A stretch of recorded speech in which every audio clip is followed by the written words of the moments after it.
So here at Bury, I just want to go over the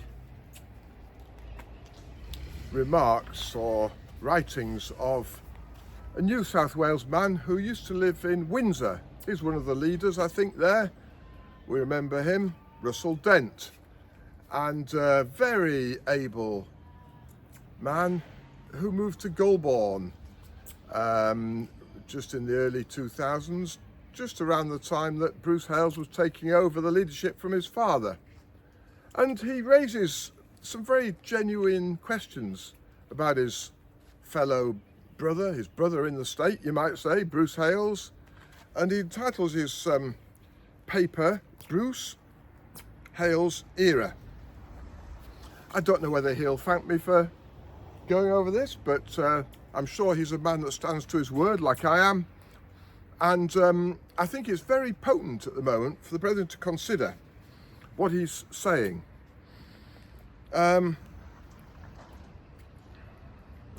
So he was confined, shut up in July 2003 in Windsor and withdrawn from in July 2004 in Goulburn because he moved house in between times.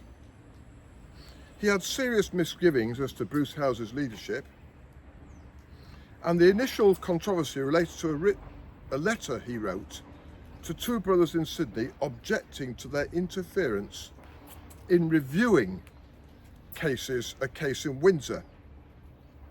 He said that he made the point to them there that the grounds of their review were contrary to scripture and against past ministry. He was told by the leader in Windsor, Colin Coote, that his letter was an attack on Mr. Bruce, as he had given direction to the two Sydney brothers that I should withdraw the letter. I guess the brethren would like me to withdraw all my letters, but they're truth, so they stand. When I refused, he said that he was in fellowship with Mr. Bruce, and therefore he could not have fellowship with us. So together with his deputy, Stuart Mansley, he shut us up. So that's a classic, clear case of shutting people up and all the consequences that go with it if you dare to question Mr. Bruce.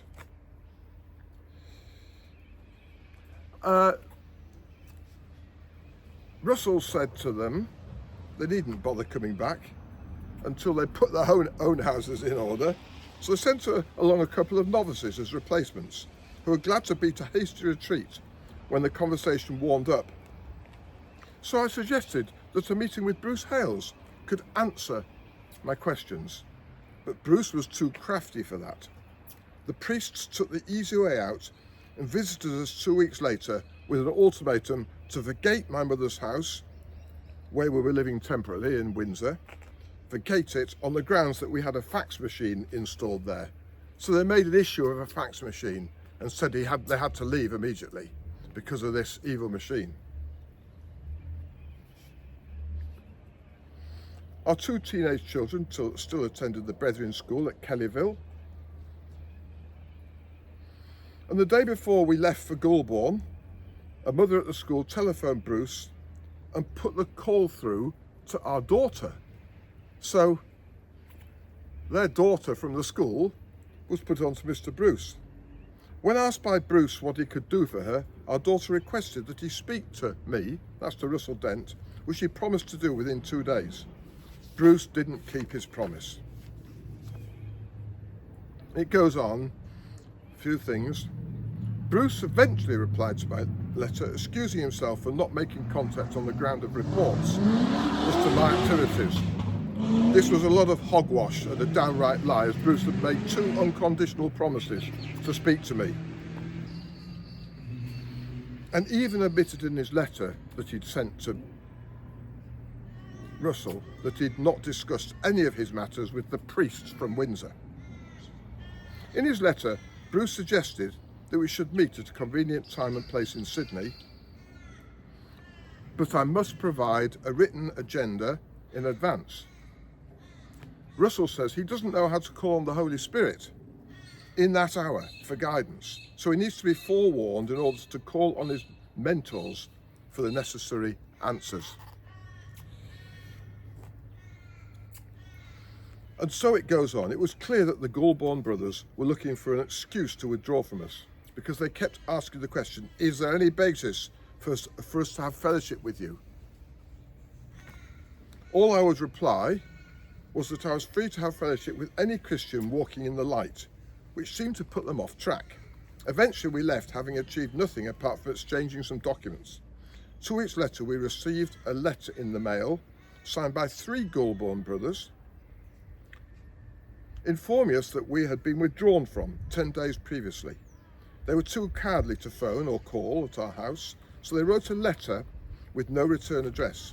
I replied in writing to each signatory, answering all the charges in detail, but as yet I have not received any response. And then the next article is entitled Bruce Takes Over, mentioning that on January the 12th, 2002, the leader of the Exclusive Brethren, John Hales, died in Sydney, aged 79. The monthly fellowship meeting for Australasia was scheduled to be held in Windsor on January the 31st. And as was the custom, John Hales was expected to preside if he was physically able. Otherwise, he would appoint a replacement. About 2 weeks before the fellowship meeting, the leader at Windsor, Stuart Mansley, announced that David Bill from Whangarei had accepted the invitation to serve. It was assumed that John Hales had nominated David Bill, as it was evident that John Hales would not be well enough to be present. During the next 2 weeks, rumours abounded that Bruce Hales, the third and youngest son of John Hales, would be taking over the leadership of the Brethren, and that he would be serving at Windsor, but not David Bill.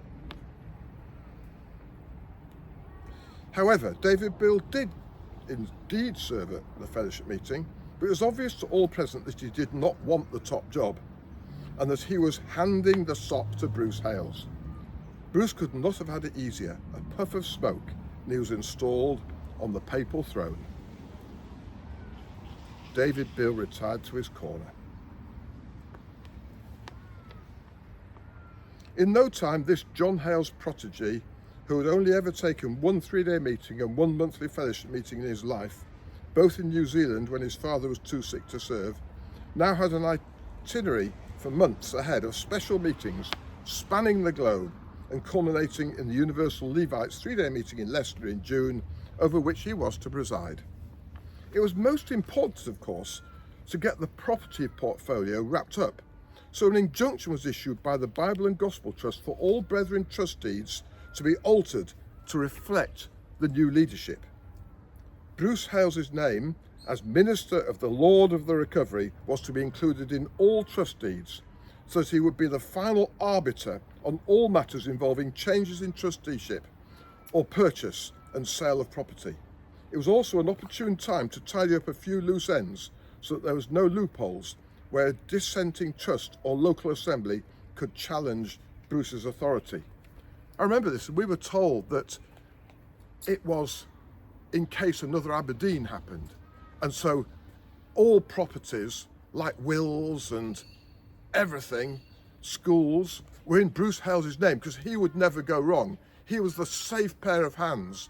So the Brethren heard in assembly that as Minister of the Lord of the Recovery, successor to the Apostle Paul, he would get control of everything. Well, the whole thing's a farce, because Aberdeen was wrong. The whole Aberdeen episode, those that left were right, because they were protesting at Jim Taylor's behaviour. So the whole arrangement where Bruce came in charge of people's property was on a dodgy foundation. I submit that to the Brethren. To go on, just in case any of the ignorant foot soldiers who did not know their right hand from their left might not be so sure about Bruce's credentials, we were reminded in a letter cleverly worded by Bruce's aide-de-camp in Sydney, Phil McNaughton, that Bruce had travelled extensively since his father's death, ministering in irrefutable power that the Bible and Gospel Trust were dutifully printing his ministry, that he had been invited to serve at the universal occasions at Leicester, and that already several Brethren trust deeds had been obediently altered to include his name.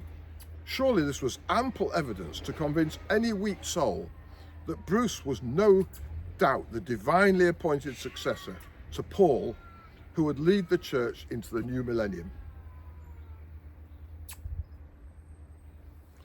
He then goes on, brethren have short memories. They've forgotten that Jim Taylor Jr. had to wait 6 years before he could claim the legacy handed down from his father, apparently. And then names such as Cowell, McCallum and Paskovich come to mind. Men who once took central stage at such illustrious occasions at venues such as Central Hall in Winnipeg, but they were just passed off the scene in disgrace as time rolls on. There was George Maynard, the doctor from Barbados. J.H. Simonton was present at the 3-day meetings in Barbados in December 1970. Maynard declared Jim Taylor Jr. a pure man. The inference to any intelligent thinking person was that Jim Taylor Jr., in spite of a long history of faithful ministry, had got drunk and exposed himself at Aberdeen, and that persons in the know in the house had not covered the incident. So this was Simonton there, Alan Kerr was there, it says here, at Barbados, and although initially questioning Maynard's suggestions, eventually crumpled and apologised to Maynard for doubting his judgment. JHS declared in an address given the same day that the Lord means to bring us through to a full end. He is appealing to us. He is ministering to us today. The Lord is in this time ministering to us. The depot also printed ministry of JT3, the son of JT Jr., after his father's death, including 3-day meetings in Nitchie, JHS's home turf, in September 1971. This prompted the theory, well received in Australia at least, that the Lord was now in fact using 2 men, not one, namely JHS and JT3. Ron Deck from Wellington also put forward a proposal that after the death of Jim Taylor Jr., there was a pause, and that the Lord may take some time to indicate who he would use distinctively. JHS took issue with the ministry of the pause, declaring that there was an unbroken line of succession in the recovery and that Paul's seat was never vacant. Woof! And then the brethren, anxious not to allow history to repeat itself, were on the edge of their seats after the death of JHS.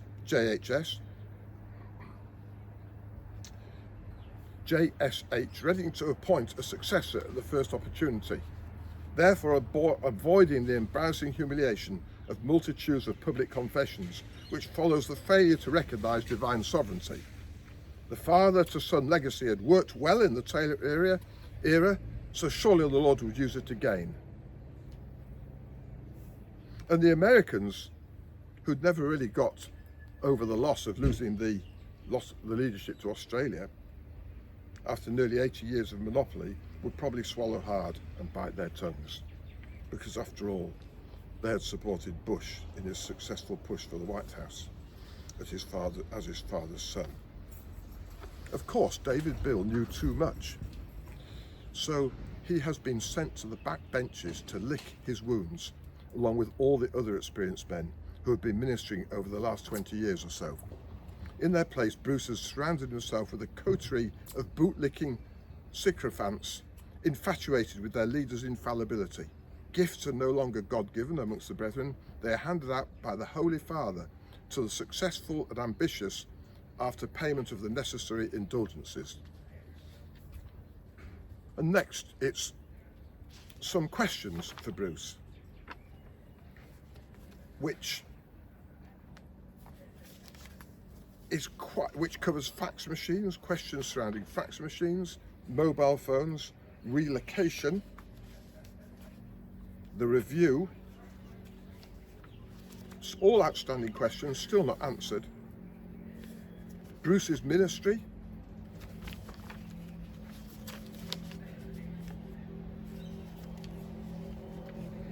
the rules, and then